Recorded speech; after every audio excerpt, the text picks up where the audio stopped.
We're focused on how close did we get into creating a firestorm.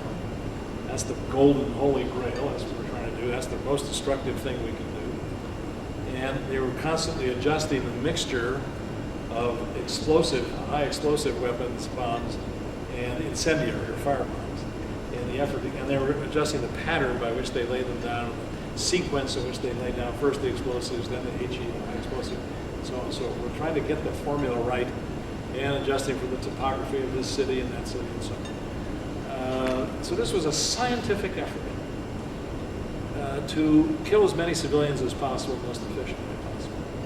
And it invites the question. It's a very discomforting question. It invites the question, how is it morally distinguishable from the scientific effort of the Nazi government to undertake the liquidation of thousands of Jews in Eastern and Central Europe? Both policies have as their objective killing of civilians. Now, there are distinguishable features of this, but it's an uncomfortable way to think about this, and I recognize it's discomforting to think. How many of you have seen the film The Fog of War?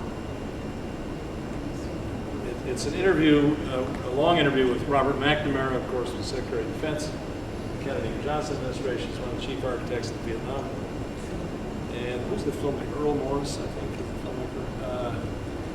And it's just a simple two-person long interview with McNamara. And one of the things I didn't know about McNamara until I'd seen the film, or if I knew it, it was stuck in the back of my head someplace, was that he, not only was he Secretary of Defense in the 1960s overseeing the Vietnam War, but in the 1940s he'd been in the Mariana Islands and on Curtis LeMay's staff.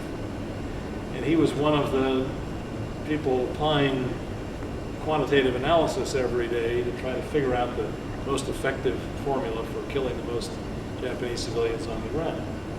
And in the film, McNamara recounts this story where he said one night, he said that LeMay, Curtis LeMay, said to me one night, you know, McNamara, if we lose this war, you and I will be prosecuted as war criminals. And McNamara leans, at least I remember, he leans in the camera for emphasis. And he said he was right. So there was nothing in the rules of warfare that justified what we were doing. We were killing civilians wholesome, day in, day out. And we were morally culpable and probably legally culpable if the proper authority had ever been found to bring us to trial about this. There's the decision. There's the decision where we really need to focus our moral analysis. Was it justifiable under these circumstances to deliberately target civilians for purposes of ultimate victory? You can make an argument that will justify that, but it's a pretty tortuous argument, and I think that's where the argument should focus. It's on this core doctrine of the strategic bombing principle, that terrorizing and killing civilians is legitimate in warfare. That's where we cross the moral threshold. The atomic bombs are just an improved, more efficient technology to serve that purpose, but the core purpose is civilian targeting. That's where we really ought to think of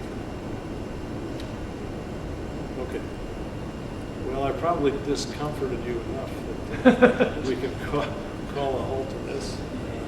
I want to thank you all, not only for your attendance here the last couple of days and the pleasure of your company, but also I just want to salute you all for what you do in your teaching in your classrooms, and my hat's off to all of you. So thanks so much for what you do.